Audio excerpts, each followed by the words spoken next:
everybody. This is Donna Knapp from ITSM Academy, and I'd like to welcome you to this month's webinar. We're about a minute away from the top of the hour, so we're going to give some folks a last chance to come on in, and then we will go ahead and get started.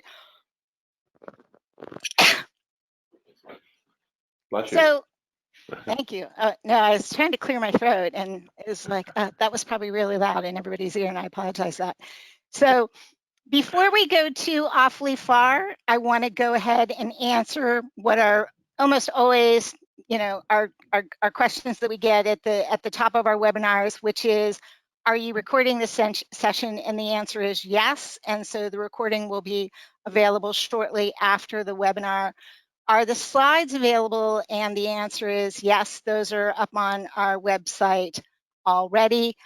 And what if I have a question during the webinar? And I would like to say in this webinar in particular, the whole spirit of this particular webinar, and we've affectionately titled this month's webinar, A Seat at the Table. The idea is, what if you could be a fly on the wall of a leadership strategy session, right? And listen in to what the leaders of your organization are talking about. Or what if you had an opportunity, right? You were stuck in an elevator with a leader in your organization, and you had an opportunity to ask that person questions and gain some insight, right, in terms of what's important to your organization. So that's what we're going to do. We're going to bring in our panel of leaders, and I'm just thrilled today to be facilitating this discussion. I was chuckling to myself with it. I was going to refer to them as an esteemed panel, but I don't know. I know these guys, so I don't know. That word might be, and of course I'm kidding when I say that.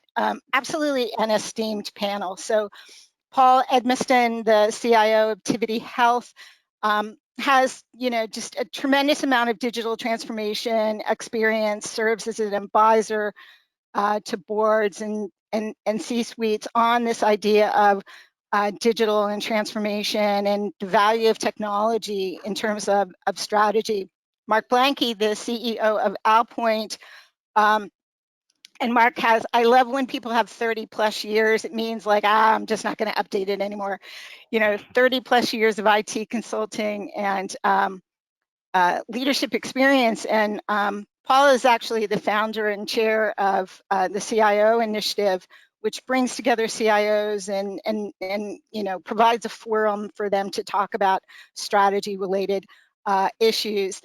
And then Fred Silva, who's the director of enterprise service delivery at SAIC, which is a government services and IT support organization, very much a specialist in IT strategy and planning.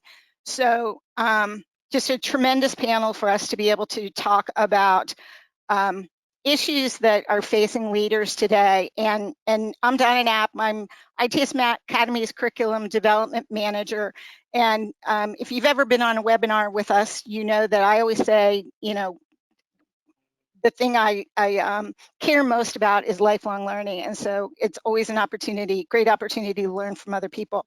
What we're going to do today is we're going to talk through 4 overarching themes.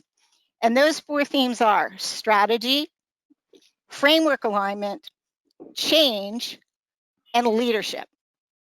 And so we're just going to have a conversation about those 4 topics. I'm going to ask questions. These guys are going to ask each other questions. And again, you have the opportunity to ask questions as well. So if you have questions throughout the webinar, go ahead and stick them into your chat window. I'll keep an eye on that. And we'll address them as we go along, or we'll address them at the end. So let's start off. And Mark, I'm going to ask you to start off this conversation. ITIL 4, particularly in digital and IT strategy, has introduced this idea that how we look at strategy, particularly digital strategy, is changing. Can you talk about that? Yeah, sure. I'll start real briefly, and thanks, Donna, for pulling us all together and having this great conversation. So, we talk a lot about digital transformation and digital strategies, and I think it's probably a term that's been maybe overused in recent history, but historically, those digital transformations and those digital strategies evolved from IT, right? So there's a lot of building up from what IT capabilities were and what we could do as a strategy and kind of pushing that towards the business. And I think if you look at kind of current day, really business strategy should be driving what we need from a digital strategy. And the digital strategies and IT strategies are actually independent. Obviously, digital strategy is highly dependent on certain IT capabilities, and there's a close, working, strategy together. You got to bring the different groups together, but a lot of the digital strategy is going to be driven by the business and the business groups and business units of what they need, of how they want to automate their business processes, how we want to engage with customers differently, and then working simultaneously with IT to go figure out how to go implement those capabilities. But it all should be part of one cohesive business strategy and not a secondary thought. And maybe Paul, I could throw it over to you to talk a little bit more about maybe what you've been doing in your organization and what the reality really is. Yeah, thanks, Mark. It's kind of interesting. The dynamic used to be where it was just business strategy and then IT strategy, and a lot of times, the business would like to come tell you what the IT strategy is without telling you that business strategy. And a lot of organizations have moved to structure that in a proper way. And then here comes along digital strategy in that. And it's becoming its own defined space in that. I think what's really important, it comes back to the title, Decide, having a seat at the table. And I think the CIO plays an important role in helping the business to bridge that differentiation between what is the business strategy and what is the digital strategy. Oftentimes, I think we like to jump to that digital strategy without defining that business strategy, but it's very important to make sure that we kind of clarify those two different sides. I think the other portion of this is that when you kind of begin to transform, one of the things that we've been doing is we were for most part a B2B only company just 4 years ago, and when you move to that B2C, it begins to introduce new concepts of omni-channel, multi-channel, the engagement, your customer experience, your customer journey. And so I think what's really important is that you adopt a methodology or an approach that you're going to take around how you're going to define the customer journey. How does that customer journey look like as you move into that whole digital transformation? And from that, a lot of the clarity around what does that digital strategy look like that ultimately then feeds the IT strategy is very, very important. And so this is one where you have to really make sure that all of the players are on the same page, your chief marketing officer, your operations officer, your CIO, and clearly your CEO and those parts, that we're all running from the same playbook, or you'll be fighting against each other along the way. Mm-hmm. Yeah, and Paul, I think this was a conversation we've had at some of the CIO initiative conferences where we talk about the seat at the table, and we've talked about a lot of CIOs trying to get more respect or having a seat at the table, or then what do you do with it at that point? I think that so it's pretty important to the CIOs to be so involved on the business side of things, right? Of engaging and helping, trying to drive that digital strategy and the business strategy, and almost the IT strategy being secondary. Yes. Yeah, I recently had a conversation. It's a difference between small IT and big IT. Your small IT is keeping the lights on and having fundamentals that you have to have inside your company to run it from an IT.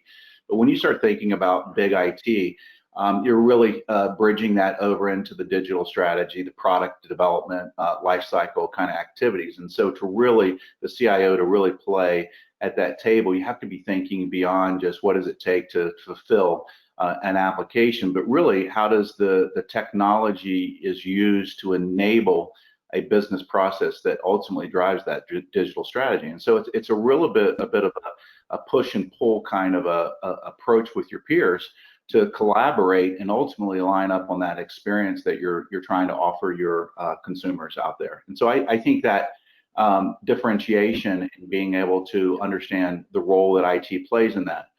a lot of times that I'm a big believer of enterprise architecture, and enterprise architecture for me is, the business architecture first, and then the technical architecture feeds off that. And if you can drive that discipline of first understanding what the business is wanting to do and hold them off long enough to make sure that that's really clear, and then overlaying that IT strategy on top of that. Digital strategy is just a component of that, depending on what they want the outcome to be. So hey, Paul, I'd like Mark, I to, couldn't. This is. no, Sorry, I Don. was going to say, Fred, I wanted to bring you in because I think, Fred, you have an interesting role because, number one, SAIC is involved in a lot of varying IT initiatives, and you do a lot of work with government agencies. And so I would think you see strategy in just about every way, shape, or form. So Absolutely, can you too. comment? I mean, yeah, I sure can. I was just thinking about listening to Mark and Paul riff back and forth. Not a single thing I disagree with.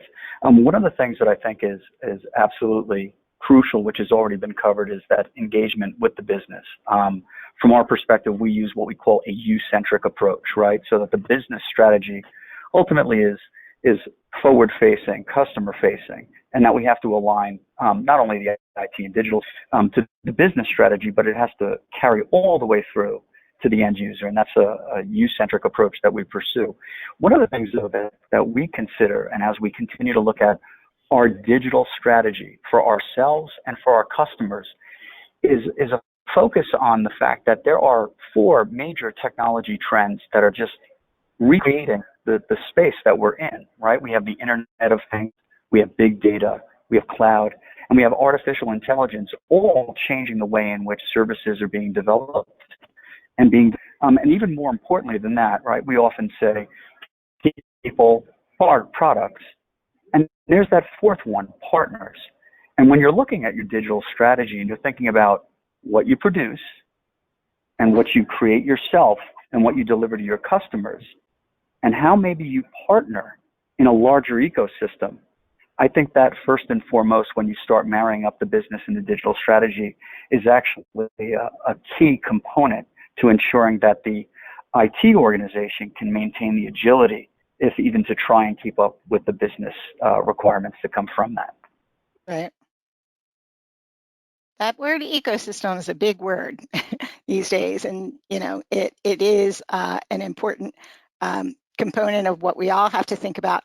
So one of the things I did was I asked all of our speakers to share with me a favorite quote. And Fred, do you want to share what's behind your quote? This is the quote, if you will, is just a single word, and it's the motto of New York State, which is Excelsior, and that's basically just means ever upward. And when contacted to participate with this group, I thought to myself, ITIL 4, service management, all the things that we're seeing in the service management space. It's always about looking at where you are and where you're trying to go. You could be at the beginning, you could be considered to be exceptionally optimized and efficient, or somewhere in that spectrum. And the point is that there's always an opportunity to evaluate the services you're delivering, as well as from the perspective of the end user, and to look to deliver more from that, and to carve out that path. So I always thought Excelsior is a nice way of saying ever upward. Ever upward. I love that. I did not know that was New York State motto, so I learned something from that. There you go. So I'm going to move on to our next theme, framework alignment. I also affectionately dub this section ITIL and ... So, a lot of what we're seeing in organizations today, and this is actually part of the value proposition of ITIL 4, right? For those of you who are new to ITIL 4, is that it has brought in, right, these other frameworks and ways of working, user-centered design, agile, DevOps, site reliability, engineering, especially, when we're talking about things like drive stakeholder value and high velocity IT, right? It's really ITIL and yet I think that, and I'm going to ask my panel, are you all still having these conversations? Is it ITIL or DevOps, or is it ITIL or Agile? Are you still having those conversations out there, or is it starting? Is there starting to be the understanding that it's see all of the above? This is Paul. I'll start. It's kind of an interesting, when we were preparing for this and had this chart, I think it's very appropriate to today's CIO, depending on their situation. Just 4 years ago, as I stepped into this role, we were very much a waterfall, project by project, with a business community that was very frustrated with IT and how we were delivering. And we've transformed that, but the reality of that transformation is we're ever transforming it, moving from that user-centered design and agile development, which happened in the very early days, to now we're addressing the DevOps. And if you begin to overlay my leadership team in how they're wanting, at the same time, you're trying to run the shop, you're trying to run your business from an operations best practice and excellence standpoint, always delivering great services, always up times, things like that. You begin to overlay that with modern techniques. People begin to challenge, like, well, why do I need to do ITIL if I'm doing DevOps? And the reality is that you have to do it all. You have to ensure that you have those ITIL principles that align to the DevOps capabilities, and you have to figure out what is the right mix for your shop based on the risks and exposures that you have and the kind of complexities of your environment. And so I really believe that these are things where organizations are running in all of those swim lanes, and you have to figure out how to dial one up and down depending on how the organization reacts. Or how to adapt them, right, Right. based on, what else is going on. Yeah. Mark, you made an interesting point about this, that, each of these different groups thinks they're kind of doing it all. But the CIO's, the CIO has a little bit of a different perspective, right? Well, I was going to say a lot of this stuff and some of those, DevOps versus ITIL come from, I think, the different organizations within IT, right? So I think as you roll up higher into the organization, at the CIO level, you're looking at a more holistic perspective of all the things that you need to do. Where do you apply governance? Where are your risks? Where, if you look at your development group, it's about putting out, features, getting things completed, getting things, operational. So there's somewhat of a myopic view at times to say, okay, we need to push, and DevOps is the fastest way we can go implement changes. We can have continuous delivery of stuff and move on. But, there's sometimes a battle saying, okay, we'll talk about this in the change segment, but, hey, we don't need change management, or we don't need this governance. We're handling it ourselves. So, that's where I think you kind of got to look at the different frameworks and the different governance that applies, and make sure that you have the right controls, the right level of controls in place, and leveraging the different frameworks altogether. Right. Fred, I think, what are you saying? Yeah. I've got a number of thoughts on the topic. I think a lot of organizations are understanding more about what DevOps can bring. I think, though, and I've talked to a number of folks about this, I still see a lot of capital D in the dev, and unfortunately, a lot of organizations, while they say both of the syllables, the ops becomes a lowercase. And to the point that Mark was making, most folks have typically looked at ITIL as the service management operations portion of the framework, and it was all about optimizing and making efficient the way that we actually deliver services. But I think what's even key for those that understand the whole view, especially in the CIO space, is in order to create the stability and the framework that allows an organization to quickly develop and deploy, you have to have the linkage between your development organizations and your operations organizations. Because if you want to increase the speed at which change can be delivered and maintain systems, it needs to be a capital dev and a capital ops. And I think, to be quite honest, the reframing of the ITIL framework, if you will, takes on a much more DevOps and agile perspective, and speaks to the need for a tighter integration between those activities. So it's a good progression. Well said, Fred. Right. And Donna, we we talked about this the other day, I think, about, kind of the speed of IT. And we talked about how a high velocity IT and digital IT strategy of ITIL 4 has really embraced some of the, the agile stuff and the DevOps stuff. But I think people forget how important it is to have kind of stable operations and to have that governance, to have process and procedures in place, that instead of that really being what bogs you down, it's actually what enables you to move faster. And I think that's where there's a quandary that people struggle with, which is we don't want the bureaucracy, we don't want all the formal processes. But if you have those stable, consistent processes, people know what their roles are, you're having consistent rollout of new features and capabilities, and things are stable, that enables you to go faster. You can now implement more change, because when you implement the change, you know that it's more likely to be successful.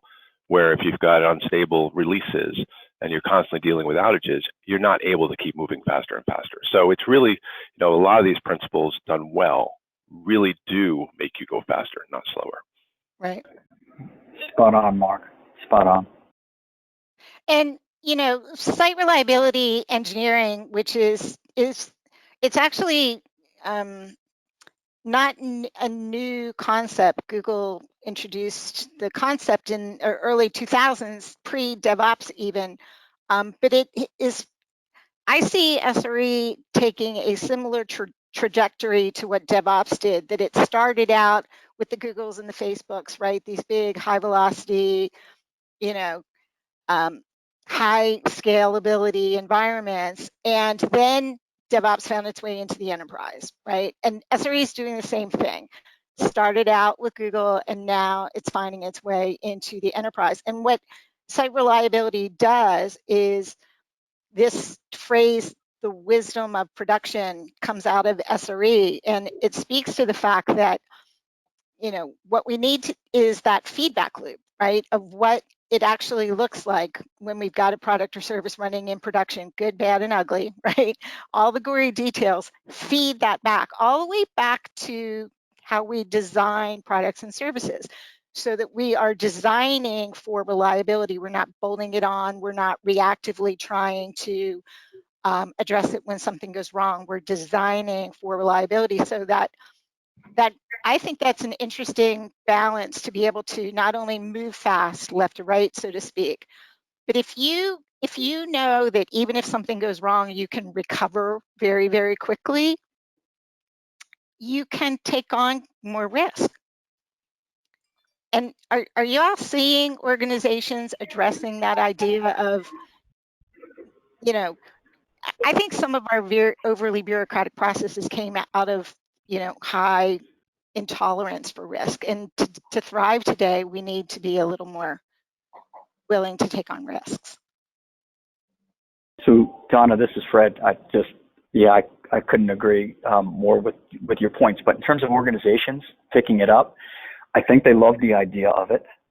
Your point, right, about site reliability just reminds me of, it's a shift in thinking, right, from, say, resiliency versus anti-fragility. And you started, you got to the point where you said it goes all the way back to the architecture. Mm-hmm. And so as we think about, our digital strategy and how we move out and move out towards design, instead of thinking about how do we make something just thick or something that you can't penetrate or that cannot be overcome. I mean, that's really more about building up a callus, where with an anti-fragility perspective, you recognize that things can, maybe be less than optimal for a period of time, but you recover a lot quicker and you get stronger over time as a result. And people really enjoy that concept, but they have to get over the idea of small periods of instability, which are a very, very small price to pay for an increased velocity in delivering value to your customers. Right. I would add that I am all for taking risk, but I believe it needs to be calculated risk. And often what I've seen in the past is the risk has come from a lack of proper controls that come from the capabilities that ITIL offers. And And as you put those basic controls in place, I think that allows you to manage that risk, and you don't have to go overboard depending on your business model. In my business, we're not building a space shuttle. There's no human people that are at risk here. So you have to draw that. What does the business accept and wants? Overlay that with risk, but be that from a calculated risk, not a reactive risk. And then finally, I think the key is that the people that do the development need to understand the implications of what they're delivering, and more in DevOps, where they own the problems that they're creating, allows them to begin to stop that up front. And then the second part of that is that I really love is the more that we can automate things versus making them manual for our operations perspective, the more we can save money for the company, remove human error in that whole process. And that's the great thing about DevOps, is the automation of a lot of the infrastructure related operations functions. Right. And, a big part of what that automation does is free up the human being to be creative and focus on innovation, which are the things that we, need to be focusing on today. And that I'm going to kind of segue to my own quote. And my quote's a Deming quote: the emphasis should be on why we do a job. So we don't have to talk about ITIL or DevOps or continuous delivery. Talk about what you're trying to accomplish in your organization. Talk about what its goals are. Talk about what you have to do in order to survive and thrive as an organization, and then leverage these different practices in order to help get you there. But don't make it about ITIL. Can I have an amen? Amen.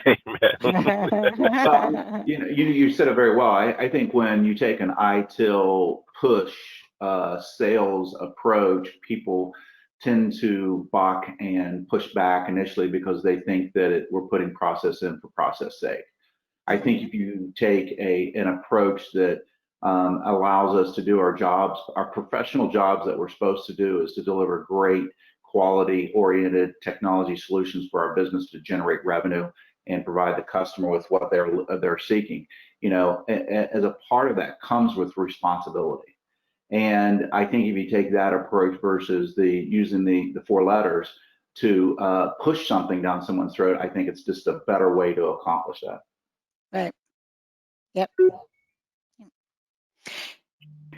So our third theme is change, and it intentionally doesn't have anything after it, right?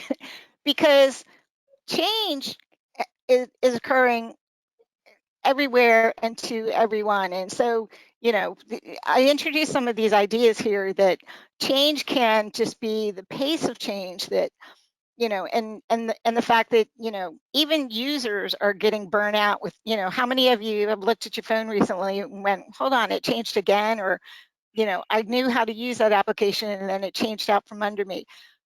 Change fatigue that can happen when we do have ITIL initiatives and DevOps initiatives and SRE initiatives all happening at the same time, and everybody's trying to figure out where they fall in this. And especially if you're having conversations that are leading people to think this is just a flavor of the week, right? So we just get exhausted. It's like, let me get on with my job. And then change from the standpoint of understanding that if we talk about things like, design thinking, and if we talk about things like agile development, it's really critical that the business be aligned with that. It doesn't matter if the IT department has introduced DevOps, Agile and DevOps, and has gotten better about rolling changes into production more quickly. If the business is still expecting that the product will be fully featured, when it rolls out into production. So, and that we're going to do quarterly release windows, right? So understanding the impact of all these different frameworks on practices like change enablement and release management. And then there's this big bad word, right? Transformation. So who wants to comment on all of this change and how it's impacting us all? Mark, you want you want to start this conversation? Yeah, I'm going to try not to take up the full 5 minutes on this because I think I can talk forever on this. Change is changing, right? That's one of the other keys, and I can tell you that a lot of my clients right now that we're engaged with, we're working on helping them change their approach to change management and dealing with both the change practice, as we know within the ITIL terms of now change enablement, but also, organizational change management and changing behaviors. But I think one of the things that you saw, that's maybe where some of the conflict came in and some of the collaboration between service management and DevOps is change becomes a part of that, right? So, when do you check changes? When do things go to cabs? And I think it also change management's one of the things that's given maybe ITIL and service management a bad name is because there's been such formal change and not everything has to go to cabs. And so, we're struggling with that. But I've seen in our clients, as I said, one was complaining about the fact that their users were getting this change burnout. They were seeing so much change being delivered. They pushed in DevOps. They were pushing things out so much faster than they ever had before, and the user base didn't know really how to deal with that. So, as I said, I could probably talk about this forever, but there's a lot of things that are changing within change management. I think people have to take that perspective, have to revisit how they manage change. We have another client right now who's looking at that, going, okay, we have cabs. How can we move faster? What can we do differently within how we manage changes within the IT organization to better support, the demands of the business. Right. Well, this is Paul. I love change. I got into this field because of change. I believe that the technology field, out of any organization in the company, receives change more than anyone. At the same time, I think there's planned change and then there's reactive change to this. And what I find is the important around my role is to manage all levels of that. There's often an organizational change where there's a CEO change or a peer change in the organization. And how do you manage that to ensure that there's continuity and flow through that? So that's the organizational part that impacts your organization. And then there's the business process change, whether they're moving from, to a digital kind of capability. That's tremendous change, both organizationally, business process, and then ultimately down to that technology. And so it's important to not just seek on the inside, but manage that change in the organization. It's an important thing. I've used it maybe too many times with my board is that, a lot of times because of the amount of change we're having to do inside the organization related to technology, it feels like I'm driving a car 100 miles an hour and I'm trying to change the tires and the transmission. And it is an art to be able to kind of do that. But it is part of our roles is to keep the business with its competitive nature. And so change to me is all the time happening at all levels. And you've got to embrace those, recognize them, and react to them. That's a totally different angle than what some is referring to in here and is to the ITIL is how do you then introduce that technology change into the company?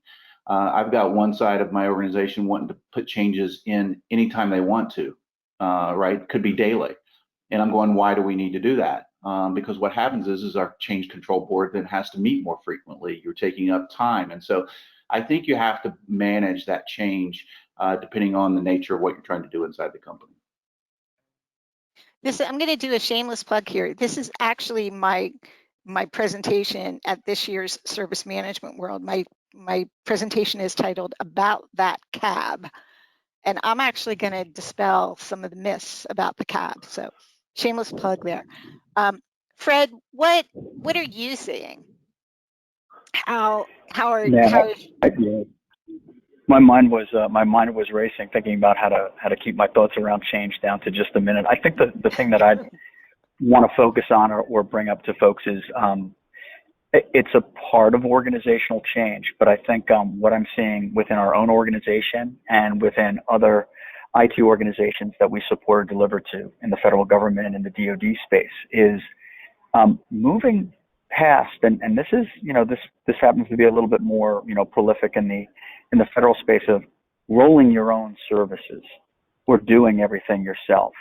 And I brought up those 4 technology trends that are reshaping our IT landscape.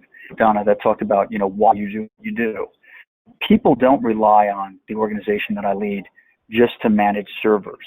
That's table stakes. That's just, you know, anything, the services, the underlying infrastructure is all expected to work like it does a utility. What they care more about are the services. And I guess my point is that as we look at businesses increasingly drive demands from IT for higher differentiation or competitiveness or optimizations, we need to be looking at other partners internally and externally and spending more time as a valued integrator of services, which both gives us more flexibility and allows us to be more responsive to our internal as well as our external customers.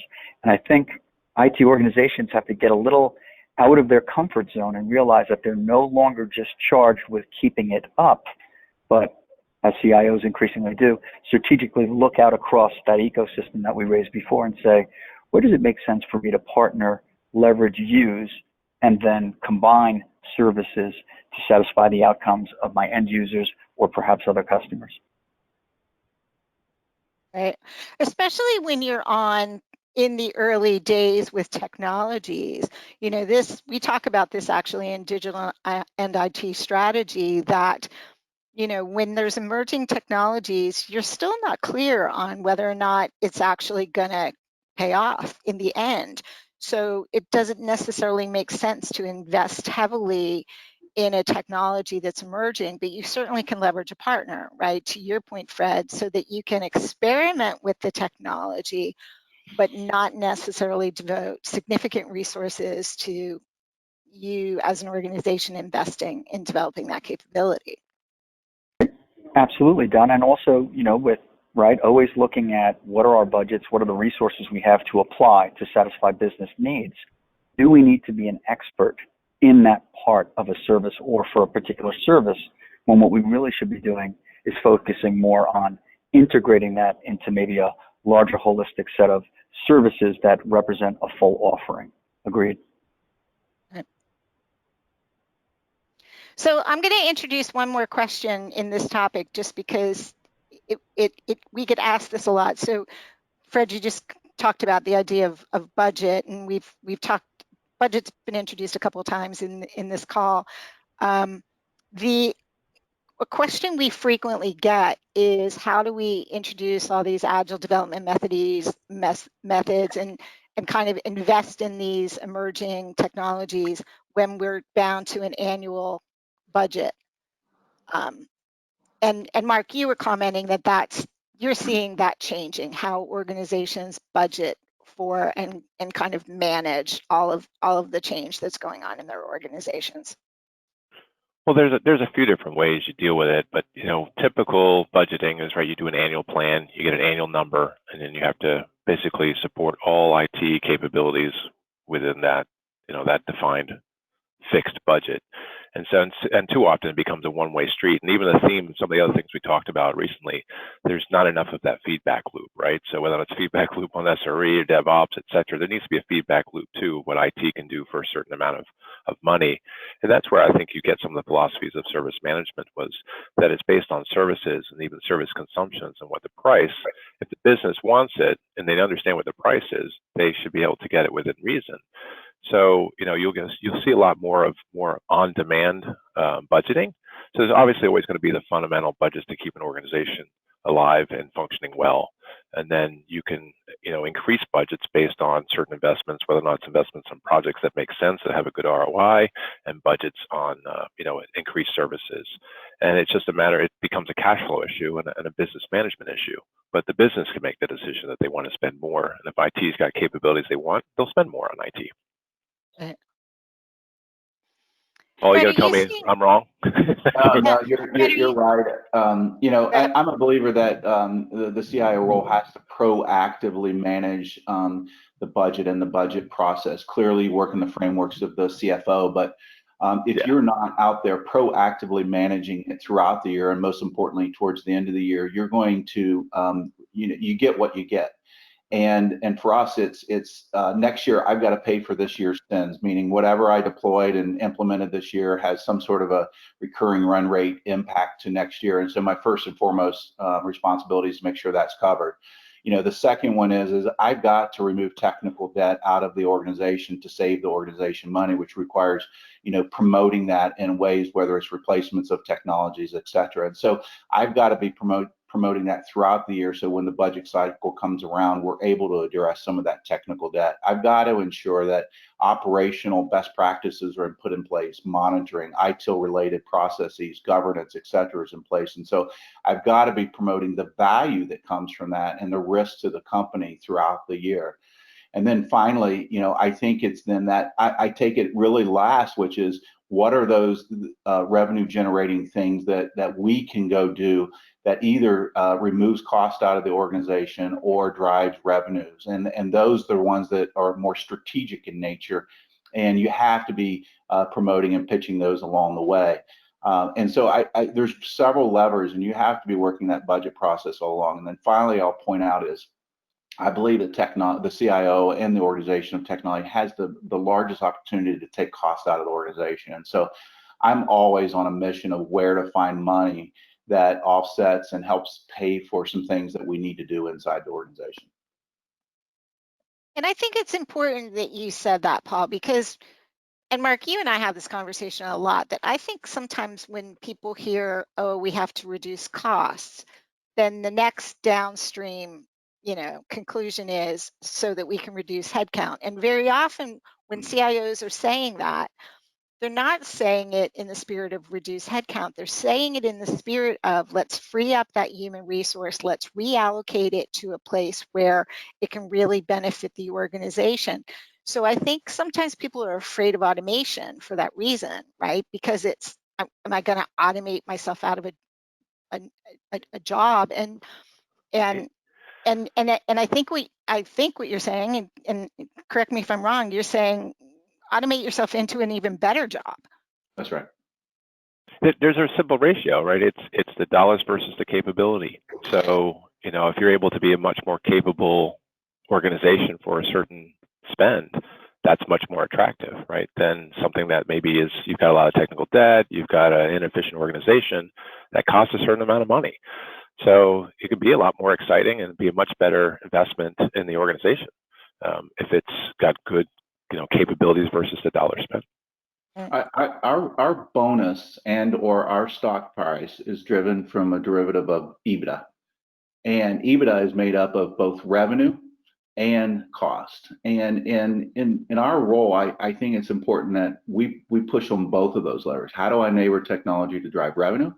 And how do I enable technology or process to remove costs? And that could be in the business, it could be inside IT, it could be with a vendor. But if you pull both of those levers, everyone wins. Now, Fred, revenue's not necessarily consideration with your government clients, but I would think that these considerations, you see these same considerations in your clients as well. Yes. Is there any different thinking within your government clients?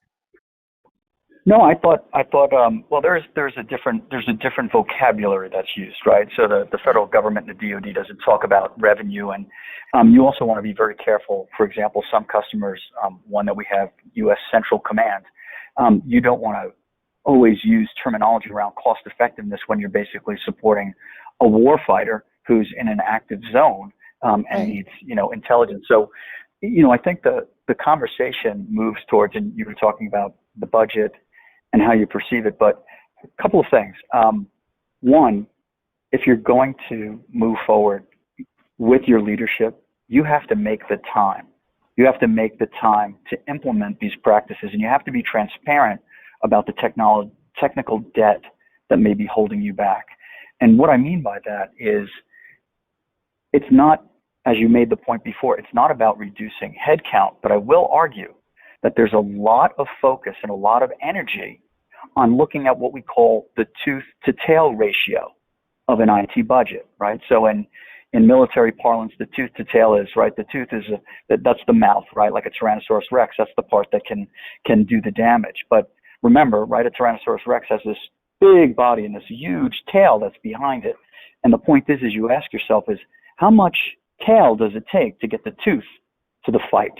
And so what we find our customers working towards and struggling with is how do you make the shift in an IT organization from what you would call a predominant focus on O&M spend to what we increasingly say is of more value, which is value-added spending, right? Where we are advancing new capabilities and the ability to deliver those more quickly.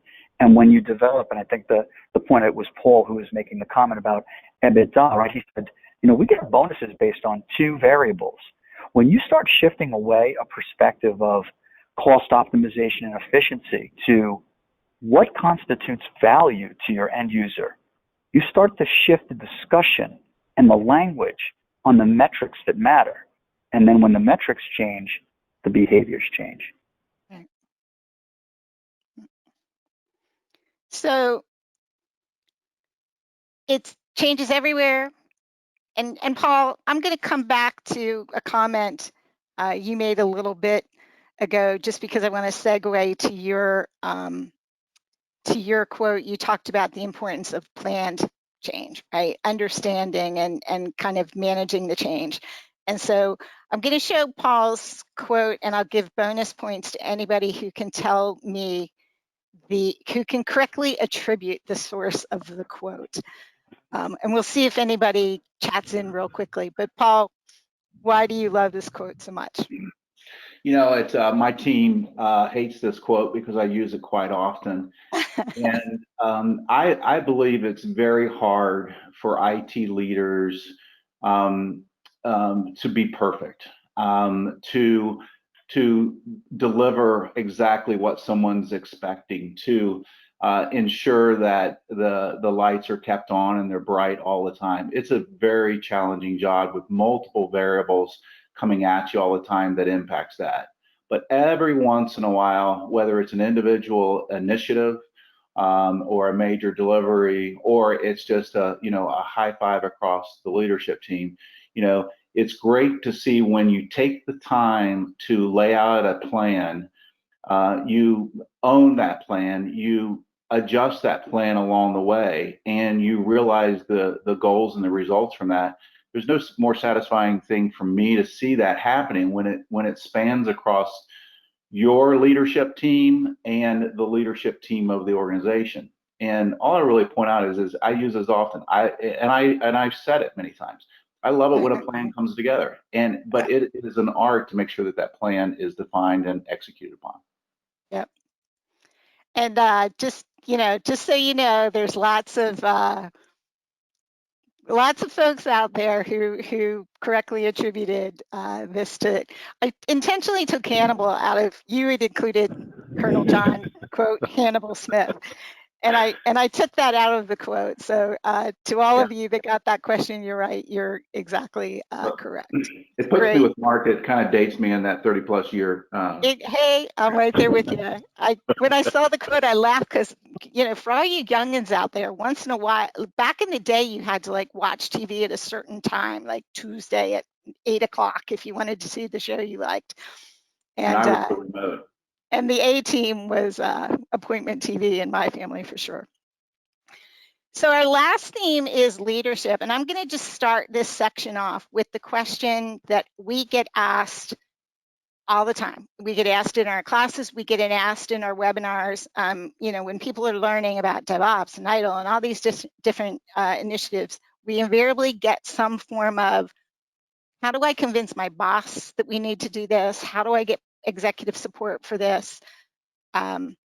So as leaders, right, what advice can you give to folks who want to contribute, right, who want to be part of the solution, who have ideas, right, and they're just trying to understand, right, how to get that support and how to get that buy-in within the organization?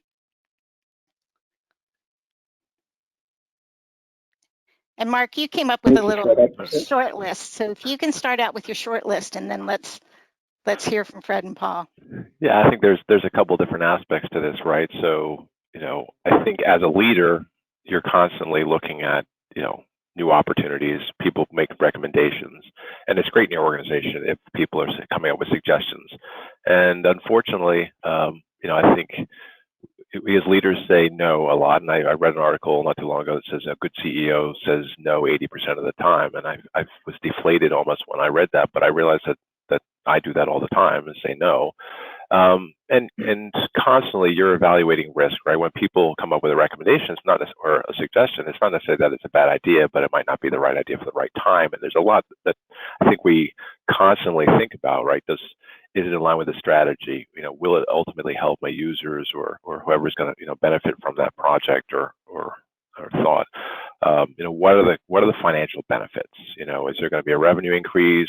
Is there a cost to do this? Does it have a positive financial benefit to the organization? And then what are the risks? And are the risks worth it? So everything has risks. So you become a risk manager. But I think the one thing that's key about leadership is the fact to encourage people to make the recommendations, to encourage people to suggest things, just recognize that, let them down easy, explain maybe why that's not something we can do at the time, but to continue to encourage them to try to make things better and enable those feedback loops that I talked about earlier. I think that's where we have the biggest challenges in organizations and all these frameworks is we just don't get enough of that feedback loop. But we've got to encourage it, but let people down easy why things can't be done or whatever. So I don't know, Paul and Fred, if you've got some thoughts on that. Yeah, I'll take a slightly, just make a few statements, which is, I believe people follow leaders because either of two reasons, because they have to or because they want to. And, for a leader to truly be effective, you've got to have a team that wants to follow you. They believe in you, they believe in what you're trying to do, and the approach and styles that happens, and that has to happen cascade throughout the organization. So that's one. And I think secondly, leadership is a combination of both personal and professional. Our most valuable and important commodity inside the organization is people, and so you have to nurture that. And everyone clearly has different motives, interest, and reasons for being where they are. And I think that you have to attach to them at some personal level as well as a professional level and manage that accordingly. I think you have to be clear and consistent. And part of that comes with having a plan. It comes with having a strategy and being able to articulate that. And then, I'll come to the last one, which I said, which is that consistency, doing the same thing, consistently and as best you can, given the circumstances, provides that strong balance that the people are looking for. How about you, Fred? Thank you. I've got 2 points on the topic, and they're pretty straightforward. I think first and foremost is whether you're the CIO or you're the director, you need to be able to speak the language of leadership. You need to be able to communicate to leadership, whether you're seeking budget or a different way of delivery, in a way that allows the folks who are making that decision to understand the impact. And I think that's key. I think the other part of that equation, though, and to Mark's point earlier when he said, I realize I say no 80% of the time. I disagree with him. He may say no, but if he's a successful leader, which I'm sure he is, what he's saying is, here's an answer, but here's also an explanation. And my point is you've got to be able to communicate the vision from a business perspective as well as an IT perspective to your teams. If your teams don't understand what the business or what your end users expect from them, then they're not going to tailor what they're trying to achieve from that perspective. And that's what creates the, sometimes I wouldn't say a lack of harmony or the disconnect. So I think, speaking the language of leadership and making sure that your teams understand that as well. And I think I would add in teaching your employees, your teams, that language of leadership and how to, first of all, maybe even how to figure out for themselves whether or not their suggestion they're getting ready to make is aligned with the strategy, but also dealing with it in relation to overwhelm. I mean, I hear a lot of times folks say, we're just overwhelmed. We're being given too much work to do. We're constantly juggling way more balls than we're capable of juggling. And there's this expectation that they just have to deal with it. Like, leadership dumps yet another thing on my plate and challenges me to figure out how to deal with it. But I think if teams and employees can learn to say, okay, I've got X number of things on my plate right now. It seems to me 2 of those things aren't necessarily aligned with the strategy, aren't necessarily going to contribute directly to the strategy. Can we place a lower priority on those right now? And can I focus on these things where I can really make a contribution, as opposed to just thinking they have to try to get it all done somehow, which is exhausting. Yeah, Donna, I'll tell you a story that happened to me probably about 10 years ago. I was an advisor for a CIO in an organization and going through a huge transformation at the time. And I walked into the operations center about 2 minutes after the CIO had been in there. And they all look exasperated. And I said, what's the problem? He says, well, the CIO just came in and he told us we had to work on this. It was like a new task / project for them. And I said, well, what's the problem? He says, well, yesterday, this was the #1 priority. And I've got all these things. I said, can you do me a favor? Can you put on the whiteboard a list of all your #1 priorities that you've got to work on right now? And maybe some of the other top things that's on your list. And I looked at it and says, okay. And I gave them the sequence. I said, here it is. That thing he just told you to work on, that's #3 on the list. These other 2 were still top priority. And I rolled it out. And I said, if he has any problem with it, you tell him I told you to do it this way. Yeah. I then immediately walked out of the operations center and walked into the CIO's office. And I said, hey, do you have a minute? He says, yes. I said, by the way, you just walked in the operations center, told him to do that task. I told him that was probably 3rd priority on the list. I gave him what the list was. He goes, exactly, Mark. He says, how do you understand that and they don't? I said, because Mike, I know what the strategy is, right? And I think I understood what you were trying to accomplish. So I knew where the priorities were, but they don't all understand that strategy. They don't all understand that you just came out of an executive leadership meeting and the following things happened, right? So I said, sometimes what I'll say to people these days is sometimes you have to explain yourself, or sometimes you do need somebody that can be that translator, because not everybody's going to understand where they fit within the strategy and what their priorities are, but people need to be, have that laid out for them. And so it was as simple as just giving some priority to folks that made everything work well, and we were able to meet our ultimate goals. Right. That's it. I flipped over to your quote, Mark, because I think you were really eloquently talking about your quote as you were talking there. Well, I would say from my quote, it really was, and I think Paul alluded to this as well. I really believe that leaders are those that are able to really enable their people. So it's about building great teams. It's about enabling others for success. If you surround yourself by great people, leaders will do great things, but it's not really leaders doing great things. It's great teams. It's people. So I'm passionate about, enabling folks on my team or my clients to be successful. Awesome. Donna, one thing I just want to kind of add in here to this last subject is, I think that teams, I often use sports analogies, and, Super Bowl teams make it because the team is a great team. There's a great coach. There's a great coaching staff. They have a playbook. But this very topic that we're talking about relates to the ITIL processes and the IT governances.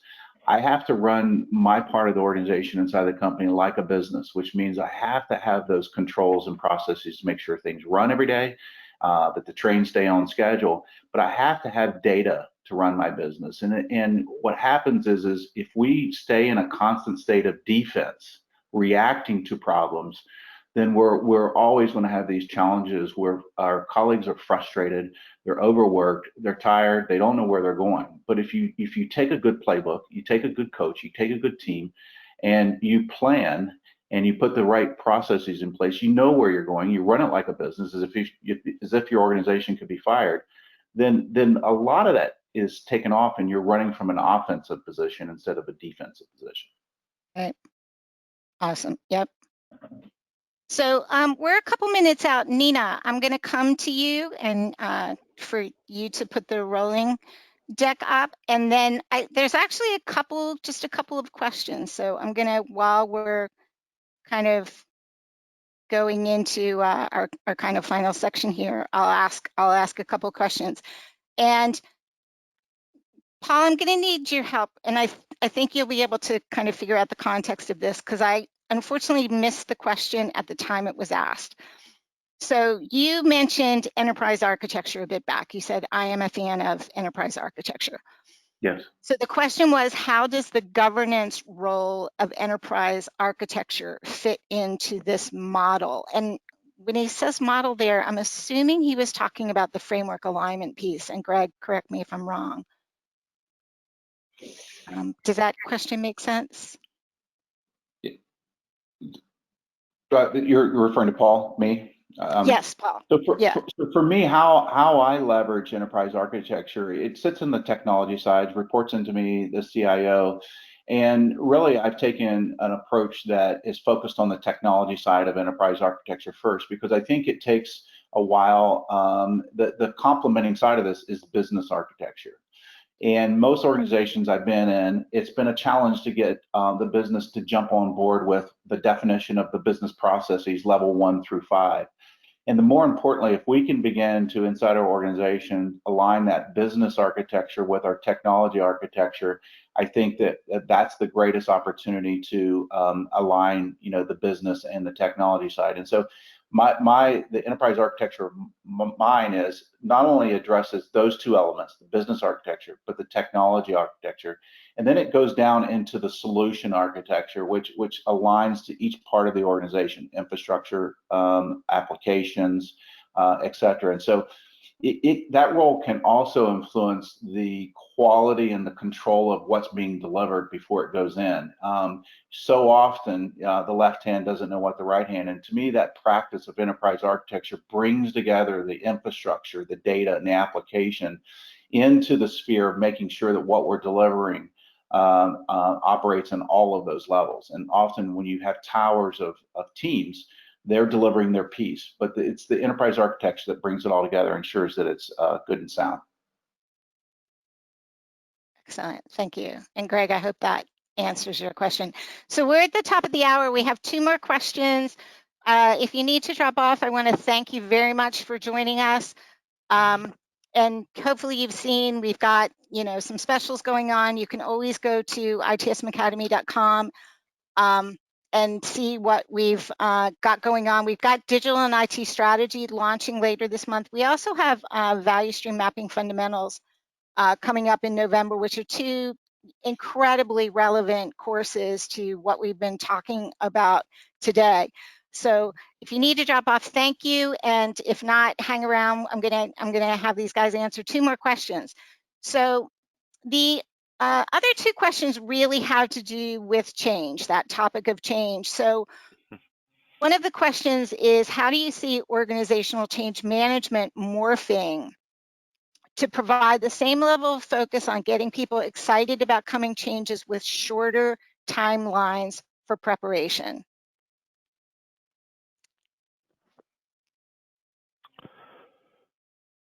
Well, there's 2 different things there, isn't there? Yeah. Well, yeah.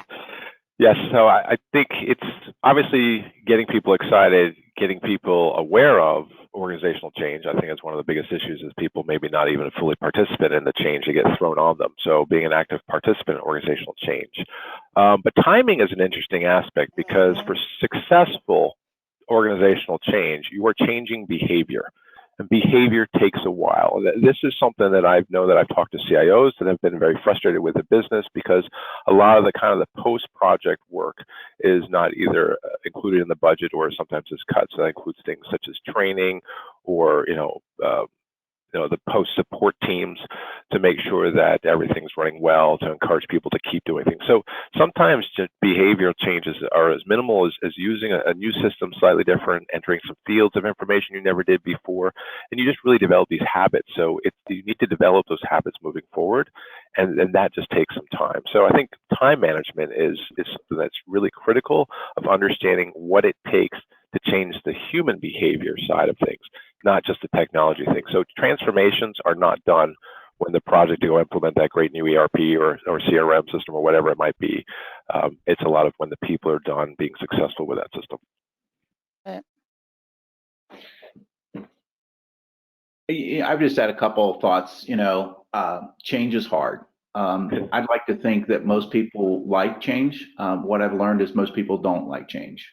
And I think there's always going to be this small segment of people that are resistant to change. And so you have to work at all levels of people who are okay with change and people that don't. And, a lot of that comes with transparency. I'll go back to, I love it when a plan comes together. You got to have a plan and you've got to stick to the plan, and then you have to adjust when things aren't working. And so, but what fails often is the lack of information, the gap in communications, and change is hard, and the communications of that change, you have to say it over and over, you have to repeat it over and over, and you have to continuously refine the script associated with that based on what you're feeling and getting feedback for. Right. I would agree. I mean, I think part of the answer is you start communicating earlier on, that you understand that organizational change begins the minute somebody has an idea that's going to translate into the need for new behaviors, and you start talking about it, and you start, incorporating those new behaviors, and you explain to people why we need to behave this way. So it's just communicating more frequently. If you think you're communicating enough, double your efforts. I always find that what I say is perfectly clear in my head, but what they hear is sometimes totally different. Right. So true. So it's kind of a similar concept. So the question is, Tom Peters said many years ago that a leader's role is to create an environment that allow people to get the job done, then get the hell out of the way and let them do it. Awesome quote. The real question is, what is the environment that a leader needs to create? And I'd actually like to start answering this question and then hand off to you guys. In high velocity IT, in DevOps, we talk a lot about safety culture, and we talk a lot about generative culture. So high trust culture, talking of communication, frequent communication, right? Blameless culture, highly collaborative culture. You're seeing kind of this convergence of these different themes that all kind of translate into creating that higher trust environment. Fred, Paul, thoughts? Yeah, no, I mean, this is Fred. I would agree. The word, when I first heard it, I wasn't much of a fan of it, but when I reflected back on my career in technology organizations, the concept of a safety culture kept coming back to me because, to the points that were made earlier, I've never had a greater idea than one that came from a member of my team. And no one offers you their ideas or their opinions unless they feel comfortable enough to do that, both in having your trust as well as that their words will be taken seriously. And so with that being said, I can't think any more about, as leaders, how we create that environment. And we do that every day with every conversation that we have, opening ourselves up to be corrected, to redirect fire, and also when criticism be given, that it's done where appropriate in a blameless way, so that we can understand what the problem is and ensure that we don't repeat it. But I think those are key aspects. Mm-hmm. I would add that I've had to transform myself as a leader over the years, from when I first started in this industry to where I am today. And what I mean by that is I was very much, at one point in my career, a take the hill, leave the dead bodies behind, whatever it took to win. And it just, as leadership, and as I matured as a leader, you can't operate that way and be continuous and repetitive. And so people will not follow because they want to, they'll follow because they have to. And so, there's a combination of what successful leaders look like, that we all can learn from, and I've adapted to also. There's different cultures of employees and colleagues that are in the company, and you have to adapt to those different environments, whether it's creating innovation in the area, creating a safe workplace and in an environment that people want to be at is different than it's a job and I have to come into. So there's multi-dimensions. And so the point I would make is leaders, as you move and adjust to the different people coming in, you have to transform yourself and how you react to that. It's another form of change I can put on my change slide, personal change. Personal change. Yeah, self-improvement. Yeah. Anybody else? Final words? I'll just comment on that same one too. Besides the personal change, I know that I still need to grow as a leader. And one of those things that I know I need to grow on a little bit more is establishing expectations a little more clearly, right? So I think where you can set up groups to be successful, give them a little bit more of a free form ability to go collaborate, work on their own, is you got to set the expectations. So you kind of need to set a little bit of that governance around, okay, here's your charter, here's your timeframes, here's my expectations, and go be more free with executing your job. And also to encourage people to ask for things. I think that's another thing that, if people have come from a very top-down culture, that they may not ask for the things that they think they need to be successful. So especially some people are very quiet about it. So encourage people to ask for things that make them successful and embrace mistakes. I find something that say, hey, we messed up, great. If we're not making mistakes, then we're not probably trying hard enough, and to have that safety culture. But I think also to learn from mistakes. Mistakes are great ways to improve. So sometimes, commend people for making the mistake and then use that as a learning opportunity. Right. That's another great aspect of the environment. So the question was, what kind of an environment? One that does foster experimentation and learning and tolerance for failure, but learning from that failure, right? Not just, failing for the sake of failing. So, yeah. Don't get me wrong. There's a huge difference between carelessness, not caring, frivolity, right, and exactly. making mistakes as you're trying. So. Right. That's never the spirit of that guidance. So, right. So Paul, Fred, Mark, thank you so much. I thoroughly enjoyed interacting with you all. I hope that everyone else enjoyed it as much. We actually didn't get a lot of questions, so I think part of that is just everybody was just, listening to what you were saying and taking in what you were saying. So thank you all so much for joining us, and thank you everybody out there for joining us, and we'll see you at next month's webinar. Thank you.